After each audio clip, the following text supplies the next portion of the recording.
सबसे पहले हम ईरान की ज्योग्राफी को समझते हैं। दुनिया की कदीम तरीन सिविलाइजेशंस में से एक। पिछले करीबन 500 सालों से ईरान इन्हीं बॉर्डर्स के साथ दुनिया के नक्शे पर मौजूद है और शायद ही दुनिया की कोई सुपर पावर हो जिससे ईरान का टकराव ना हुआ हो, चाहे वो रोमन्स हों, अरब्स हों, मंगोल हों, तुर्क हों, रशियंस हों या फिर ब्रिटेन हो। हर एक सुपर पावर ने ईरान को फतह करने की कोशिश की है और इसकी एक बड़ी वजह तो ये थी कि ईरान दुनिया के क्रॉस रोड पर है। यही वो एक कंट्री है जो यूरोप, अफ्रीका और एशिया तीनों कॉन्टिनेंट्स को आपस में कनेक्ट करता है। आज का ईरान 7 कंट्रीज के साथ बॉर्डर शेयर करता है। ईस्टर्न साइड पर पाकिस्तान, अफगानिस्तान और तुर्कमानिस्तान के साथ और वेस्टर्न साइड पर इराक, तुर्की, आर्मेनिया और अजरबैजान के साथ। इसके अलावा ईरान को 3 समुद्रों की भी एक्सेस है। इसके नॉर्थ में कैस्पियन सी है और साउथ में पर्शियन गल्फ और गल्फ ऑफ ओमान। ईरान की सदर्न साइड पर ही दुनिया का सबसे इम्पोर्टेंट और खतरनाक पॉइंट भी है जिसे स्ट्रेट ऑफ हॉर्मुज कहते हैं। पूरी दुनिया की 20% ऑयल और गैस की सप्लाई इसी पॉइंट से गुजर कर आती है। स्ट्रेट ऑफ हॉर्मुज के पास ये 7 आइलैंड्स भी 1970 से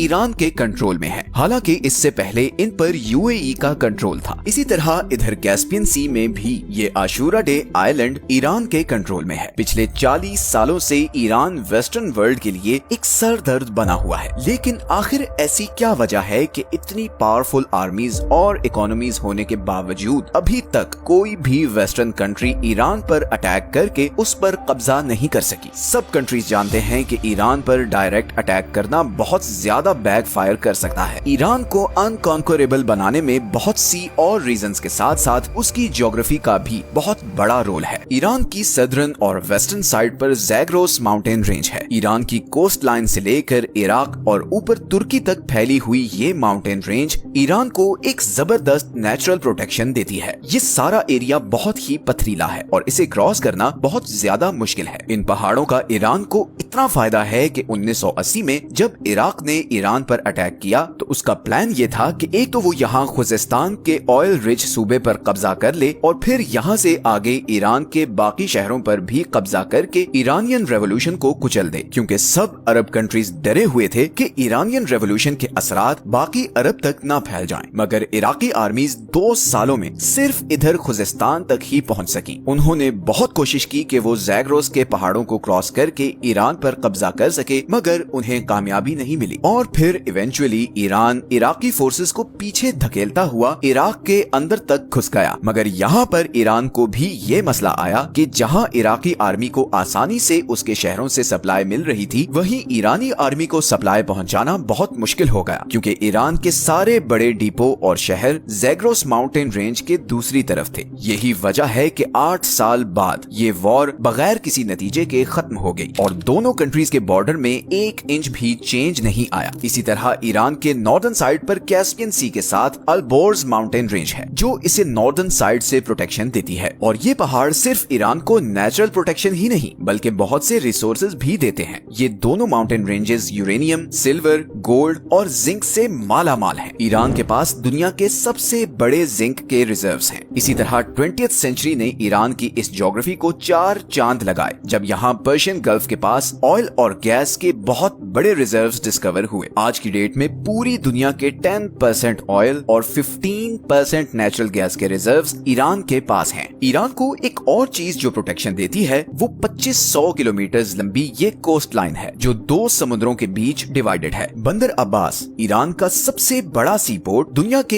एक बहुत बड़े choke point strait of Hormuz से सिर्फ 70 किलोमीटर दूर है और यही पॉइंट आज ईरान का सबसे बड़ा जियोपॉलिटिकल लेवरेज भी है। अगर ईरान अपनी नेवी के जरिए ये पॉइंट ब्लॉक कर दे तो पूरी दुनिया की इकोनॉमी कोलैप्स कर जाएगी, क्योंकि दुनिया की 15% एनर्जी सप्लाई यहाँ से गुजर कर एशिया और यूरोप को जाती है। अब अगर फर्ज करें कि कोई ये कोस्ट लाइन और ये 2 माउंटेन रेंजेस क्रॉस करके ईरान के अंदर आ भी जाए तो यहाँ पर दूसरा सबसे बड़ा बैरियर ये दश्त लूत और कविर रेगिस्तान है। लूत डेजर्ट को the hottest place on earth कहते हैं, क्योंकि 2005 में यहाँ पर 70 डिग्री टेम्परेचर रिकॉर्ड किया गया था। इस टफ और एबनॉर्मल ज्योग्राफी की वजह से ही ईरान को कॉन्कर करना ऑलमोस्ट इम्पॉसिबल रहा है। लेकिन आज की डेट में जो दूसरी चीज ईरान को इतना पावरफुल बनाती है वो है उसकी जियोपॉलिटिकल स्ट्रेटजी। सबसे पहले अगर हम ईरान के डेमोग्राफिक्स को देखें तो इसकी पॉपुलेशन तकरीबन 9 करोड़ है, जिसमें 95% शिया मुस्लिम है। ईरान में 62% लोग पर्शियन हैं, 16% आज़ेरी, 10% कुर्द और बाकी 12% बलोच, लूर, अरब और तुर्किक हैं। अब 1979 की शिया रेवोल्यूशन से पहले ईरान एक लिबरल कंट्री था और इस खिते में अमेरिका का एक बहुत स्ट्रॉन्ग एलाय भी था। इवन उस जमाने में अमेरिका ईरान को मिलिट्री जेट्स तक सप्लाई किया करता था। लेकिन फिर इमाम खोमेनी के आने के बाद यहाँ के सारे डायनामिक्स चेंज हो गए। आपको ये जानकर हैरत होगी कि 1979 से पहले ईरान और इसराइल के आपस में बहुत अच्छे रिलेशंस थे। इनफैक्ट ईरान 1948 में इसराइल को एक्सेप्ट करने वाला दूसरा सबसे बड़ा मुस्लिम मेजॉरिटी कंट्री था। लेकिन इमाम खोमेनी ने आते ही पैलेस्टीनियंस की सपोर्ट में आवाज उठाई और ऐलान किया कि अब से इसराइल ईरान का नंबर 1 एनिमी है। तेहरान ने इसराइल के साथ सारे डिप्लोमेटिक टाइज खत्म कर दिए। इसराइल जाने वाली सारी फ्लाइट्स कैंसिल कर दी गईं और तेहरान में मौजूद इसराइली एम्बेसी को पैलेस्टीनियन एम्बेसी में कन्वर्ट कर दिया गया। इसका सबसे पहला नतीजा तो ये हुआ कि इसराइल के साथ साथ ईरान के अमेरिका के साथ भी ताल्लुकात खराब होना शुरू हो गए। लेकिन ताल्लुकात की ये खराबी सिर्फ इसराइल और अमेरिका तक ही नहीं रही, बल्कि ईरान के गिर्द मौजूद सारी अरब स्टेट्स भी शिया रेवोल्यूशन के बाद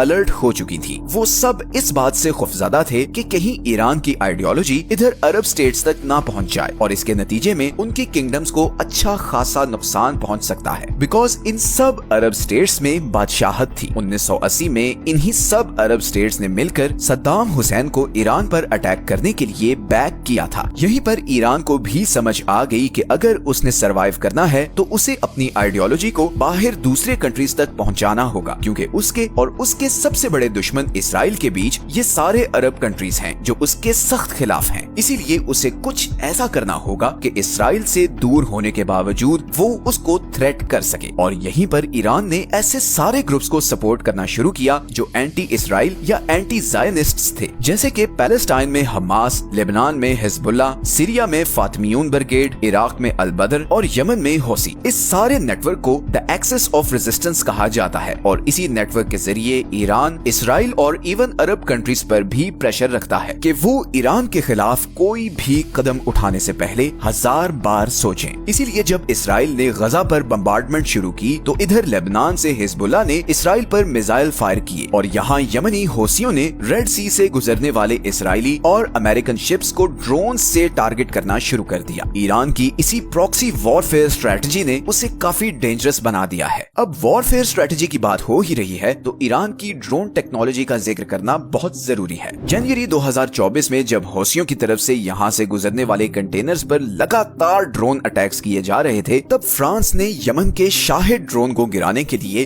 $1 मिलियन वाला Aster 15 surface to air missile use किया, जबकि यमनी ड्रोन की कॉस्ट सिर्फ $20,000 थी। यमनी हौसियों को ये सारे ड्रोन्स ईरान सप्लाई कर रहा है और इन ड्रोन्स की इतनी धूम मची है कि रशिया यूक्रेन के खिलाफ भी इन्हीं ईरानी ड्रोन्स को इस्तेमाल कर रहा है। अमेरिकन सेंट्रल कमांड की 2022 की रिपोर्ट के मुताबिक ईरान के पास पूरे मिडिल ईस्ट में सबसे ज्यादा और मॉडर्न बैलिस्टिक मिसाइल हैं। ईरान के सारे मिसाइल्स 2000 किलोमीटर तक अपने टारगेट को हिट कर सकते हैं। तो इन अ नटशेल अगर हम ईरान की ज्योग्राफी, उसकी प्रॉक्सी स्ट्रेटजी और ड्रोन टेक्नोलॉजी को देखें तो इसके बावजूद कि ईरान पर वेस्टर्न दुनिया की सैंक्शंस हैं और उसकी इकोनॉमी ऑफिशियल ग्राउंड्स पर बहुत छोटी है, ईरान एक ऐसे कंट्री के तौर पर सामने आता है जिसके पोटेंशियल के बारे में बहुत सी अनसर्टेनिटीज हैं, चाहे वो उसका न्यूक्लियर प्रोग्राम हो, प्रॉक्सी नेटवर्क्स की फंडिंग हो या मिसाइल टेक्नोलॉजी। ईरान के बारे में बहुत से ग्रे एरियाज हैं जिनकी वजह से वेस्टर्न कंट्रीज उस पर डायरेक्ट अटैक करने से कतराते हैं। अगर हम सिर्फ यही एक पॉइंट को देखें कि दुनिया के 2 choke points strait of Hormuz और बाब अल मंदेब ईरान की टारगेट रेंज में हैं, तो यही चीज उसे बहुत पावरफुल लेवरेज दे देती है। और अब तो रशिया और चाइना भी